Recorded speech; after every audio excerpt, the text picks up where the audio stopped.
જય માતાજી મિત્રો, હર હર મહાદેવ. સ્વાગત છે તમારું તમારી યુટ્યુબ ચેનલ આજના સત્સંગમાં. આજના વિડીયોમાં આપણે સાંભળવાના છીએ અક્ષય તૃતીયા વિશેષ મહાલક્ષ્મીજીનું કનકધારા સ્તોત્ર. મિત્રો, નામ જ સાર્થક કરે છે કે સોનાનું વરસાદ કરાવનારું સ્તોત્ર છે.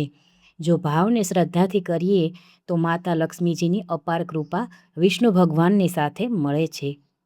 કનકધારા સ્તોત્ર શ્રી આદિ શંકરાચાર્ય દ્વારા રચિત માતા લક્ષ્મીજીને પ્રસન્ન કરવા માટેનું અત્યંત પવિત્ર સ્તોત્ર છે. આનો પાઠ કરવાથી દરિદ્રતા દૂર થાય, ધન સમૃદ્ધિ મળે અને જીવનમાં સુખ શાંતિ આવે છે. કનકધારા સ્તોત્ર કરવાની યોગ્ય રીત આપણે જોઈએ તો સવારમાં વહેલા ઉઠી બ્રહ્મ મુહૂર્તમાં શ્રેષ્ઠ છે. શુક્રવાર હોય કે અક્ષય તૃતીયા હોય, સ્નાન કરી શુદ્ધ વસ્ત્ર ધારણ કરી ઘરના મંદિર અથવા શાંતિપૂર્ણ સ્થાન પર બેસવું. માતા લક્ષ્મીજીનું ચિત્ર અથવા મૂર્તિ સ્થાપિત કરી દીવો પ્રગટાવી, ઘીનો દીવો અને એમાં પણ ગાયનું ઘી શ્રેષ્ઠ રહેશે. અગરબત્તી, ફૂલ અને નૈવેદ્ય અર્પણ કરવું. પછી શાંતિથી બેસીને કનકધારા સ્તોત્રનો પાઠ કરવો અથવા તો સાંભળવો. પાઠ કરવાની વિધિ જોઈએ તો પહેલાં ગણેશજીને ખાસ યાદ કરવાના છે. પછી ગુરુ અને માતા લક્ષ્મીજીને પ્રણામ કરો, આપણા જે ગુરુ હોય એને. અને ગુરુ ન હોય તો જગતગુરુ એવા દ્વારકાધીશ અથવા તો મહાદેવને પણ તમે યાદ કરી શકો છો. મન એકાગ્ર રાખીને સંપૂર્ણ સ્તોત્રનો પાઠ કરો.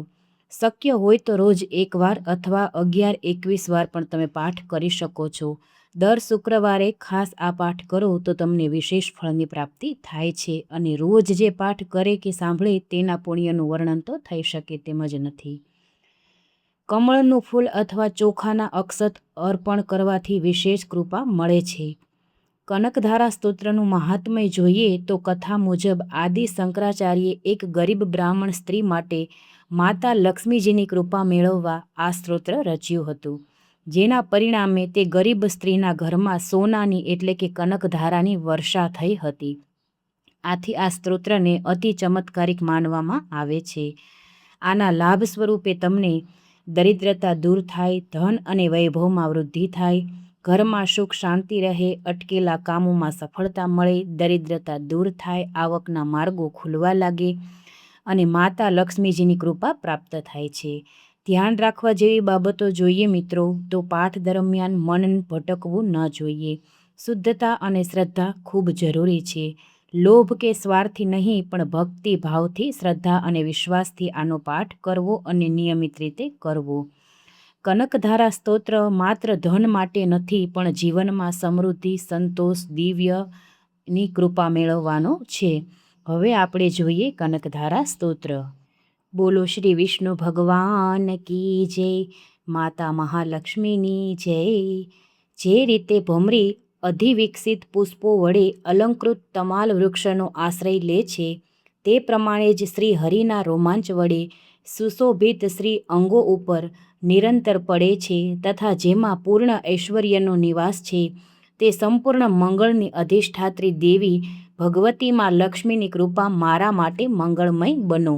જે પ્રમાણે ભમરી કમળદળ પર આવી જાય છે અને ગોળ ગોળ મંડરાઈને ચક્રાવે છે, તે પ્રમાણે મરુના શત્રુ મુરારી શ્રી હરિના મુખારવિંદ તરફ જે વારંવાર પ્રેમપૂર્વક જાય છે અને લાજને કારણે પરત આવે છે, તે સમુદ્રમાં સમુદ્ર કન્યા શ્રી લક્ષ્મી દેવીની મનમોહક મનોહર મુગ્ધ એવી દ્રષ્ટિમાળા મને ધન સંપત્તિ આપે.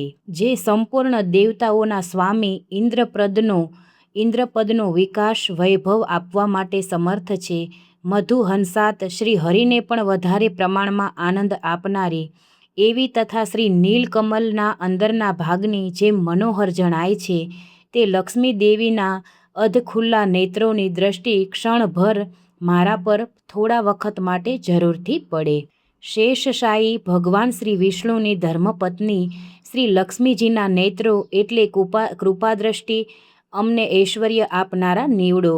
જે નેત્રોની કીકીઓ અને ભ્રમરો કામદેવ જેવી સુંદર અને પ્રેમ પરવશ તથા અધખુલ્લા તથા નીની મેષ નેત્રો વડે જોનારા આનંદ કંદ શ્રી મુકુંદને પોતાની નજીક હોવાથી થોડી તીરછી થઈ જાય છે, તે નેત્રોની કૃપાદ્રષ્ટિ અમને સંપત્તિ અને વૈભવ આપો.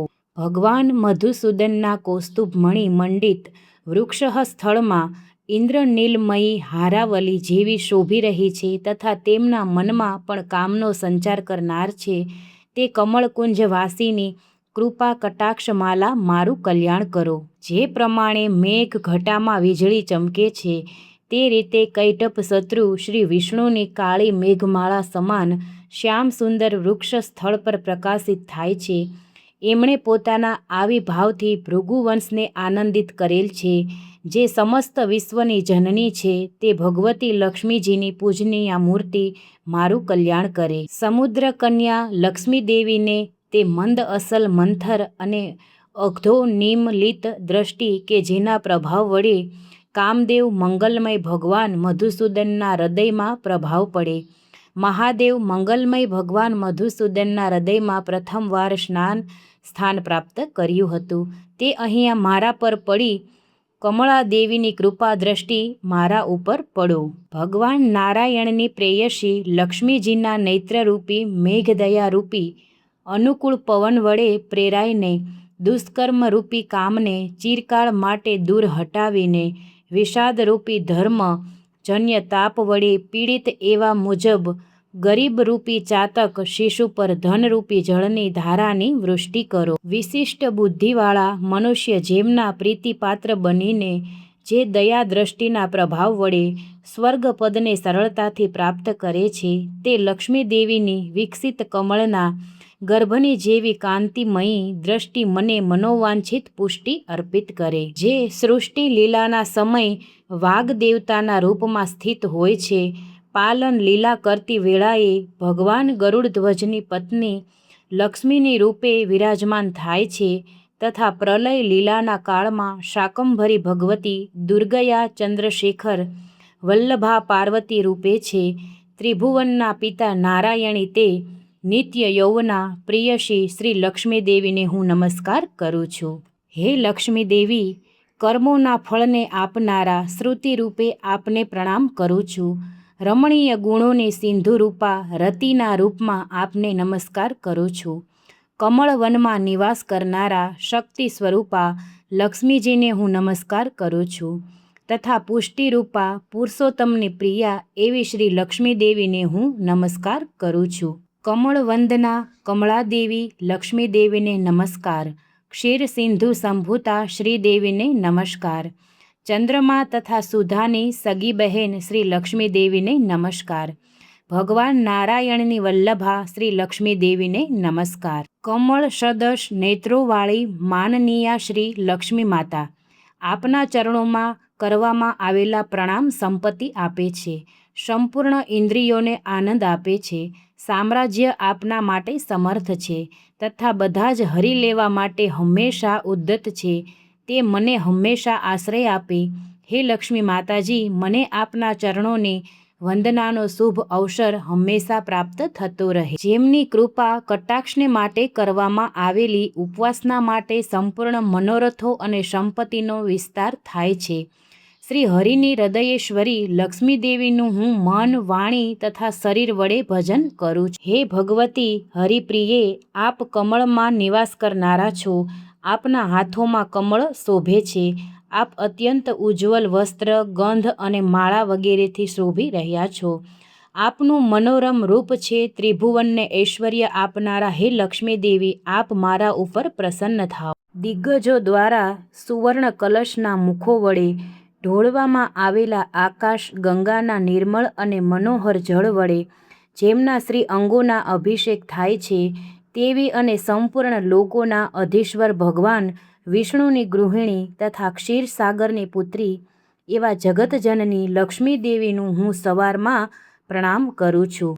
કમળ નયન કેશળની કમનીય કામિની શ્રી કમળાદેવી, હું અકિંચન મનુષ્યોમાં અગ્રણ્ય છું, જેની આપની કૃપા માટે હું સ્વાભાવિક રીતે યોગ્ય છું.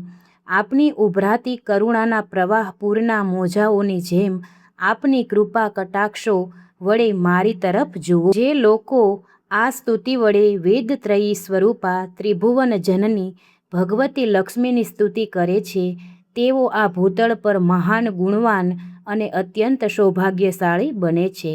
તથા વિદ્વાન પુરુષ પણ તેના મનોભાવને જાણવા માટે ઉત્સુક રહે છે. આ સ્તુતિ કરવાથી પૃથ્વી પર યશ, ધન અને ઐશ્વર્ય આદિની પ્રાપ્તિ થાય છે. આ કનકધારા સ્તોત્ર શ્રીમદ શંકરાચાર્ય દ્વારા નિર્મિત છે.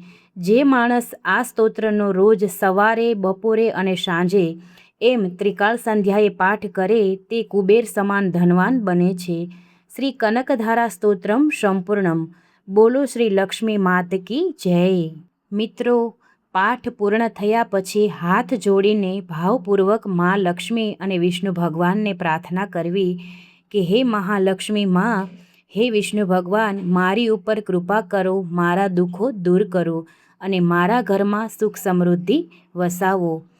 માતા લક્ષ્મીજીનો આભાર માનવો. આજે આપના આશીર્વાદથી પાઠ પૂર્ણ થયો. આપ હંમેશા કૃપા રાખજો.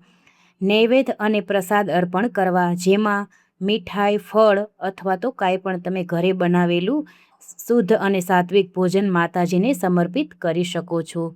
પરિવાર સાથે આરતી કરવી અને પ્રસાદ લેવો તથા વહેંચવો. આવી રીતે કનકધારા સ્તોત્રનો પાઠ કરવાથી અથવા સાંભળવાથી માતા મહાલક્ષ્મી સાથે વિષ્ણુ ભગવાનની પૂર્ણ કૃપા પ્રાપ્ત થાય છે અને ઘરમાંથી દરિદ્રતા અને સર્વ સંકટોનો નાશ થાય છે. વિડીયો ગમ્યો હોય તો લાઇક, શેર ને સબસ્ક્રાઈબ કરી કોમેન્ટમાં જય લક્ષ્મીનારાયણ આજના દિવસે જરૂરથી લખજો. જય માતાજી.